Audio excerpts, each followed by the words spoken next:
Bentornati a Buongiorno Verona, siamo di nuovo in diretta per parlare del nostro tema del giorno. Come avete visto oggi parliamo di sport, ma sport particolari, attività sportive di cui non si parla tutti i giorni. L'Italia, come sappiamo, l'abbiamo anche già detto, è abbastanza assuefatta al calcio, ma ciò non toglie che oltre a questo sport ce ne siano tanti altri, forse minori, che però si stanno sviluppando molto velocemente anche sul nostro territorio, quindi nel veronese, e quindi oggi abbiamo cercato di capire come funzionano, in cosa consistono, insomma quali sono le regole e soprattutto come hanno gestito anche l'emergenza sanitaria. E allora per parlare di questo siamo in collegamento con Marco Girardini, gestore del Circolo Tennis La Pineta. Buongiorno Marco.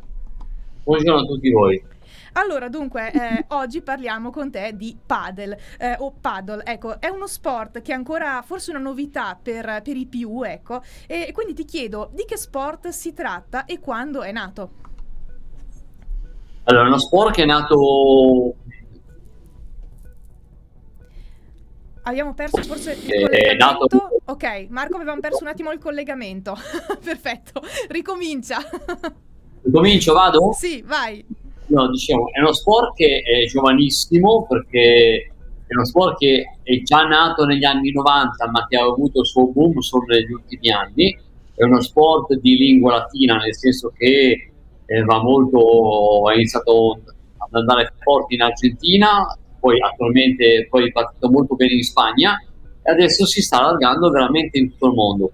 Non ho dati alla mano per dire con certezza, ma penso che sia lo sport che ha avuto il trend di crescita più alto negli ultimi anni, soprattutto in Europa. Qui in Italia ha iniziato a prendere piede soprattutto nella zona di Roma e nella Romagna, ma negli ultimi 2 anni si è esploso in tutta Italia e forse con la pandemia ha avuto un ulteriore sviluppo perché tanti sport non si potevano giocare e la gente si è rivolta al tennis e al padel, che sono due sport che si possono giocare in sicurezza, e tra i due, tra il tennis e il padel, sicuramente il padel è di più facile approccio, ecco, quindi è più facile giocarlo, consente una maggiore aggregazione perché si gioca in 2 contro 2 ed ha anche il piacere e il gusto della novità. Ecco, poi su questo, su tennis e paddle, ti andrò a fare un'altra domanda più tardi. Ma adesso ti volevo chiedere un po' quali sono le regole principali, nel senso che abbiamo visto che si può giocare anche in coppia, che si può tirare la pallina contro il muro per farla rimbalzare. Ma insomma, spiegaci un attimo quali sono le regole principali di questo sport. Allora, diciamo che attualmente si può giocare soltanto in coppia, quelli che abbiamo in Italia sono tutti campi di doppio e nasce come uno sport, si gioca del 2 contro 2. Si sta provando, almeno sappiamo che stanno provando a trasformare dei campi di padel di doppio in singolo, però il singolo in questo momento non è, diciamo, una disciplina ufficiale. C'è un World Padel Tour che è formato da coppie, quindi in questo momento il padel si gioca in 2 contro 2. Le regole sono molto simili a quelle del tennis, il punteggio è lo stesso, quindi si vince, ci sono i game, ci sono i punti, c'è il set. La caratteristica principale è che si gioca con le sponde, nel senso che la palla, una volta che ha toccato per terra, può battere contro una sponda e se giocata al volo dopo che ha toccato la sponda è valida.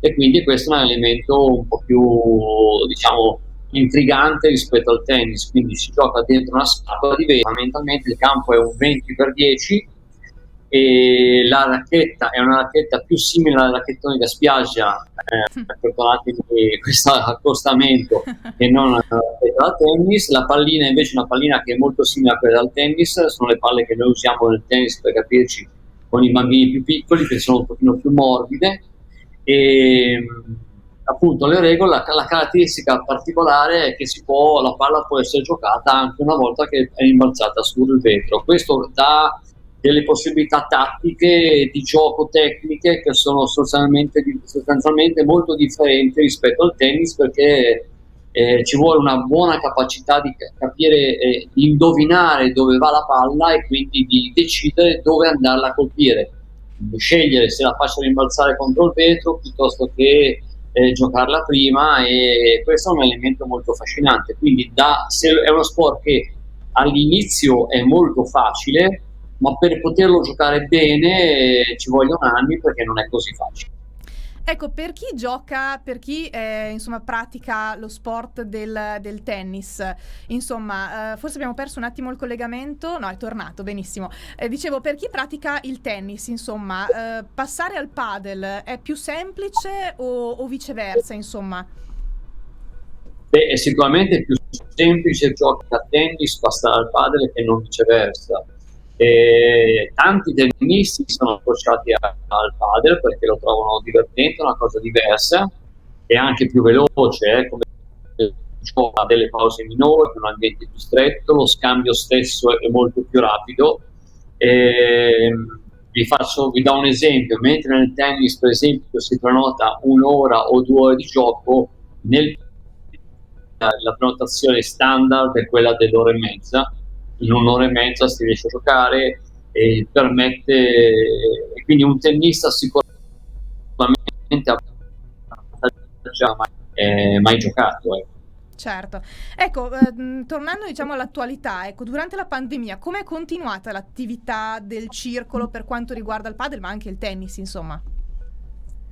Allora, diciamo che sicuramente la Federazione Italiana Tennis, che gestisce il tennis e il padel, è stata prontissima a recepire tutte le indicazioni relative a poter praticare i nostri sport in sicurezza. Già i nostri sport, tennis e padel, si prestano perché c'è una distanza tra i giocatori, quindi non sono sport di contatto, si svolgono in ambienti grandi e poi c'è la possibilità di poter intervenire igienizzando i manici delle racchette piuttosto che le palle, e quindi mantenere gli standard di sicurezza con una certa facilità. Quindi per fortuna noi siamo riusciti in questo periodo a portare avanti l'attività e l'altro aspetto importante è che la Federazione Italiana Tennis, di concerto col CONI, a sua volta di concerto col Dipartimento dello Sport, hanno individuato nel calendario nazionale una serie di gare di importanza nazionale che hanno permesso a tutti coloro che hanno la testa atleta, quindi avesse gli atleti agonisti, di poter partecipare a questi eventi e quindi di potersi allenare per poter partecipare a questi eventi.